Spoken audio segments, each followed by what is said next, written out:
Picture this. A massive glowing orb dominates the Las Vegas skyline, its 580,000 square foot LED exterior displaying everything from eyeballs to planets. The Sphere isn't just a venue, it's a $2.3 billion monument to the future of entertainment. In 2024, it broke every record in live music history, grossing $420.5 million in concert revenue alone, becoming the first facility ever to record over $300 million in annual concert grosses. But here's the problem. Despite pulling in nearly $500 million in its first full year, the Sphere lost $480 million in that same period. That's right. For every dollar that walked through those futuristic doors, the Sphere burned through nearly two. And the bleeding hasn't stopped. By early 2025, losses continued to mount, debt collectors started circling, and the company behind this architectural marvel was scrambling to refinance $1.4 billion in bank debt, with $829 million due immediately. How does the most technologically advanced entertainment venue on Earth, hosting sold-out shows from U2 to the Eagles, manage to lose money faster than a desperate gambler on the strip below? In this video, I'm going to explain exactly how the Las Vegas Sphere went from being the most ambitious entertainment project in modern history to a financial black hole that's swallowing hundreds of millions of dollars. We'll explore why it was built, how it became the highest-grossing concert venue ever, and why that success means absolutely nothing when the economics are fundamentally broken.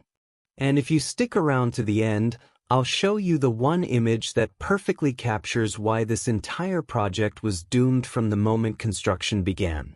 A photo that reveals the essential flaw everyone missed while they were busy being dazzled by the technology.To understand why the Sphere exists, you have to understand James Dolan.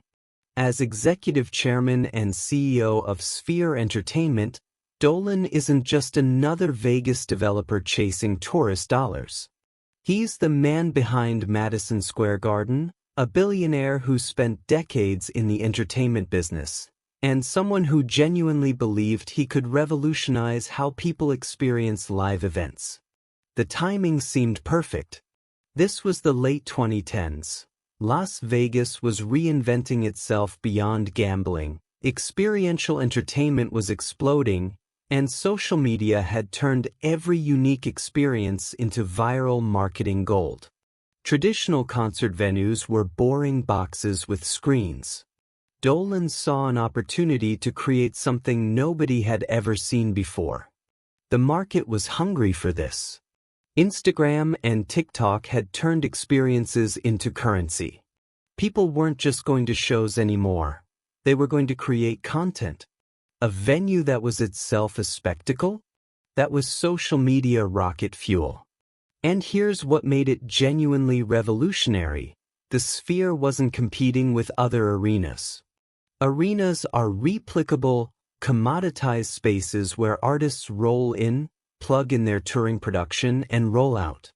The Sphere was something else entirely, a permanent theatrical space with 160,000 square feet of curved interior LED screens, nearly 167,000 speakers creating immersive spatial audio, and a 580,000 square foot exterior that turned the building itself into the world's largest billboard. If you like video, please subscribe my channel.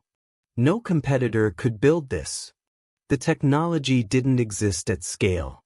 The expertise wasn't there. The capital requirements were astronomical. Dolan was doing the opposite of everyone else in live entertainment. Instead of making venues more efficient and cost-effective, he was making them more expensive and spectacular. Instead of standardizing the experience, he was customizing it to an insane degree. This was the unfair advantage. The Sphere would be literally unreplicable. Artists couldn't take the show on the road. Fans couldn't see it anywhere else. It would be a destination unto itself, a pilgrimage site for entertainment seekers worldwide. The business model looked brilliant on paper. Unlike traditional concert venues that rely on touring acts passing through town, the Sphere would focus on residencies, extended runs that would allow artists to amortize their production costs over dozens of shows. U2 wouldn't need to pack and unpack trucks every night. They could create a once-in-a-lifetime visual experience specifically designed for this space, then perform it 60 times. The scalability seemed obvious. Build custom content once, monetize it repeatedly. The Eagles could follow U2. Then the Backstreet Boys. Then Fish. Each residency would fill the 18,000-seat venue dozens of times. The math was intoxicating. If you could sell 18,000 tickets per night at premium prices, multiple times per week, for months at a time, the revenue potential was staggering. And it wasn't just ticket sales. The Sphere had multiple revenue streams built in. The Exosphere exterior could sell advertising to major brands. Corporate sponsorships would flood in. Premium suites could command astronomical prices. The venue could host everything from UFC events to tourism experiences like The Wizard of Oz at Sphere, which ended up selling over 1.5 million tickets and generating nearly $200 million in revenue. The technology itself created a moat. That curved LED screen wasn't something you could rent. The spatial audio system required custom engineering. Every show performed at the Sphere needed bespoke visual content created specifically for those screens. This meant Netflix-level production budgets for individual concert runs. It meant artists couldn't just show up and perform. They needed months of preparation, custom animation, and technical integration. But here's what made it genuinely explosive. The Sphere became instantly iconic. That exterior exosphere meant the building was marketing itself 24/7. Videos of the Sphere displaying a giant eyeball or a basketball went viral instantly. Free publicity worth millions flooded social media daily. The building was simultaneously the venue, the marketing campaign, and the destination attraction. By the time U2 took the stage in September 2023 for the grand opening, anticipation was stratospheric. This wasn't just another concert venue. This was the future of entertainment, and everyone wanted to be part of it. The U2 residency was everything Dolan had dreamed of. The shows were spectacular, otherworldly, unlike anything anyone had experienced. Critics raved. Fans posted videos that went mega-viral. The production featured visuals that made audiences gasp, diving into canyons, exploring alien worlds, experiencing perspectives impossible in any other venue on Earth. The numbers were staggering.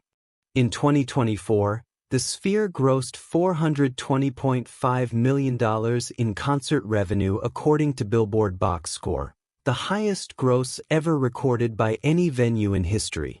Quarter after quarter, the revenue rolled in, $151.2 million in Q4 alone, with some quarters reaching nearly $280.6 million. The venue was consistently selling out shows.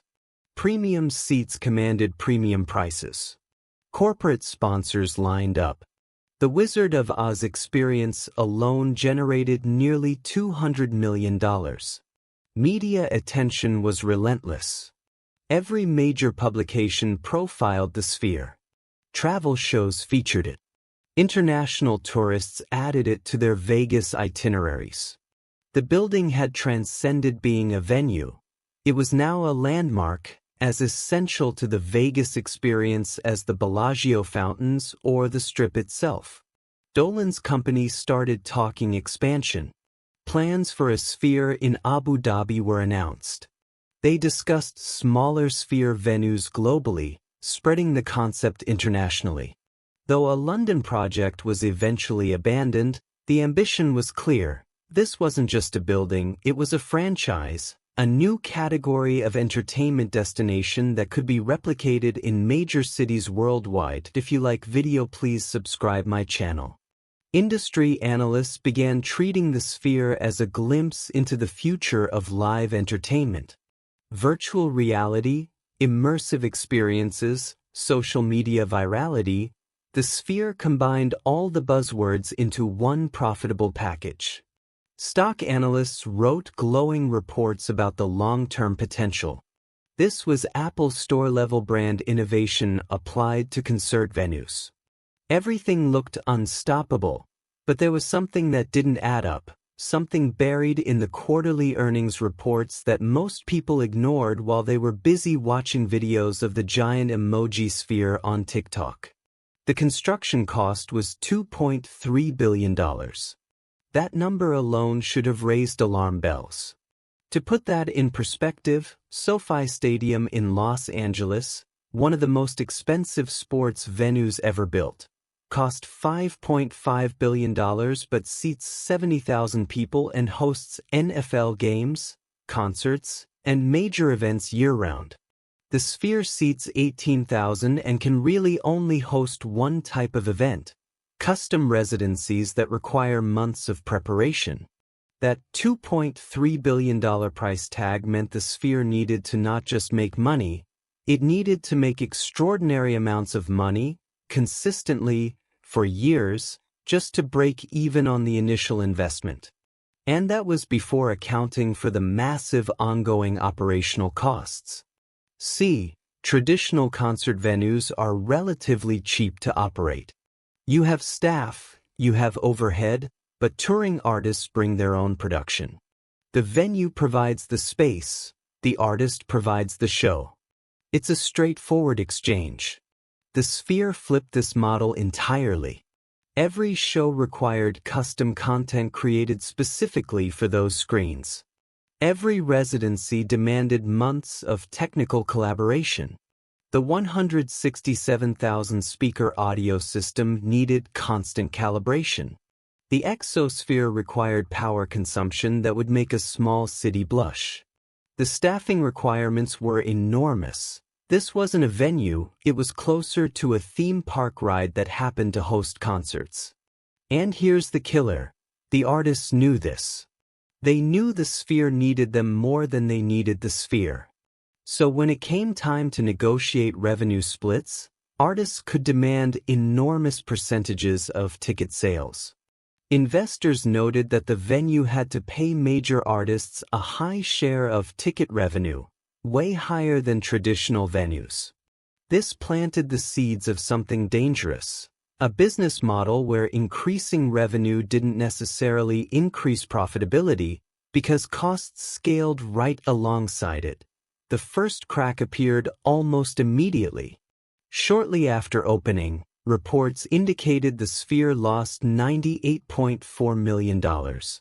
But that was just a warm-up. In its first full fiscal year ending June 30, 2024, the year the Sphere broke every concert gross record, it reported an operating loss of $480 million despite pulling in nearly $500 million in revenue. Read that again: $500 million in revenue. Nearly $500 million in losses. But it got worse. In a single quarter during that fiscal year, the Sphere posted an operating loss of $125.1 million on just $127.1 million in revenue. That means for every $100 that came through the door, the Sphere lost $98. The margins weren't just bad, they were catastrophic. The problem was multifaceted and compounding. First, the operational costs were absolutely brutal. Direct operating costs were astronomical compared to typical venues. The power consumption alone for that Exosphere and those internal screens was massive. The staffing requirements for the technical systems, the custom content creation, the specialized maintenance, it all added up to expenses that traditional venues never faced. Second, the artist splits were killing profitability. Because every show required custom production specific to the Sphere, artists could negotiate from a position of strength. Some residencies, according to fan anecdotes on Reddit, actually lost money even when sold out. Phish reportedly lost money despite full houses because the production costs and revenue splits made the economics impossible. Third, the revenue was wildly inconsistent. The Sphere couldn't just book any act on short notice. Everything required months of planning. So there were dark periods, gaps between residencies where the building sat empty while custom content was developed for the next show. During these periods, revenue plummeted but fixed costs remained massive. The advertising revenue that was supposed to supplement ticket sales proved unreliable. When major events like the Super Bowl were in town, Exosphere advertising sold for premium rates. But when Vegas was quiet, those rates collapsed. Reductions in sponsorship and advertising contributed to revenue drops that the company couldn't control. If you like video, please subscribe my channel. Then the market started shifting. Competition increased. Other venues began investing in better technology. What seemed revolutionary in 2023 was starting to look merely impressive by 2025. The wow factor, the core value proposition, was beginning to wear off. And the economics just stopped working. The math that looked plausible on paper, 18,000 seats times premium prices times multiple shows per week, fell apart when you factored in the reality of dark periods, artist splits, operational costs, and debt service. Some industry estimates suggested a $341.2 million yearly operating loss despite over $1 billion in revenue across all operations. The reputation took hits too. Critics started calling it overhyped and a money pit on social media. Ticketing issues and aggressive pricing frustrated fans online. Some music fans began describing the venue as too expensive or gimmicky. Early tech glitches in visuals were noted by observers. Reddit threads filled with users questioning whether the experience justified the cost. Leadership made mistakes too. The expansion plans looked premature when the flagship location couldn't turn a profit. The London Sphere project collapsed. Plans for Abu Dhabi and smaller global venues began to look less like smart scaling and more like desperation, trying to spread costs and amortize technology investments across multiple locations before the first one had proven the model worked. Then came the debt crisis. Sphere Entertainment was carrying nearly $1.4 billion in bank debt. Around $829 million of that debt was due immediately. This wasn't just a profitability problem anymore. This was an existential crisis. The company arranged a forbearance agreement with lenders to delay payments, but refinancing that much debt while posting quarterly losses in the hundreds of millions was nearly impossible. Making it worse, MSG Networks, the Sphere's corporate sibling under the same umbrella, also had $804 million in maturing debt threatening default. Declines in cable subscriber revenue were hitting the networks hard, compounding the pressure on the overall corporate structure. Financial analysts described refinancing the debt as a major challenge. Stock volatility tied to these financial results made raising additional capital difficult. The company bought back about $50 million in Class A stock in an attempt to signal confidence, but it felt like rearranging deck chairs. Interest rates had also risen dramatically since the Sphere's planning stages. Cheap capital that made a $2.3 billion gamble seem reasonable in 2019 was now expensive capital in 2024 to 2025. Servicing the existing debt while losing hundreds of millions meant the burn rate was accelerating. By early 2025, the company reported a net loss of $126 million and another revenue decline. A quarterly report showed $280.6 million in revenue but still an operating loss of $78.6 million. The venue's revenue had actually dipped about 2% compared to the prior year in one quarter, meaning they weren't even growing anymore, they were shrinking. The trigger was clear. The debt maturity wall combined with continued operational losses meant the Sphere couldn't sustain this model. Something had to give. The Sphere hasn't gone bankrupt. Not yet, at least. But what's happening is a slow-motion unraveling of the original vision. The expansion plans have stalled. The Abu Dhabi project remains announced but unclear. The London Sphere is dead. The ambitious plan to build smaller spheres globally looks increasingly unlikely when the first one can't demonstrate a path to profitability. The programming has shifted.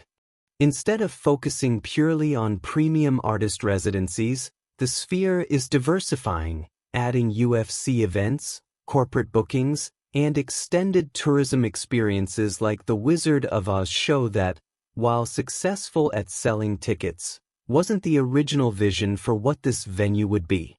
It's starting to look more like a theme park attraction that occasionally hosts concerts rather than a concert venue that occasionally does other things. Ticket prices have been pushed higher in an attempt to close the gap between revenue and costs. But higher prices risk pricing out exactly the repeat customers the residency model depends on. You can charge premium prices for a once-in-a-lifetime experience, but if you need people to come back multiple times to fill 18,000 seats for 60 shows, eventually you hit a ceiling. If you like video, please subscribe my channel.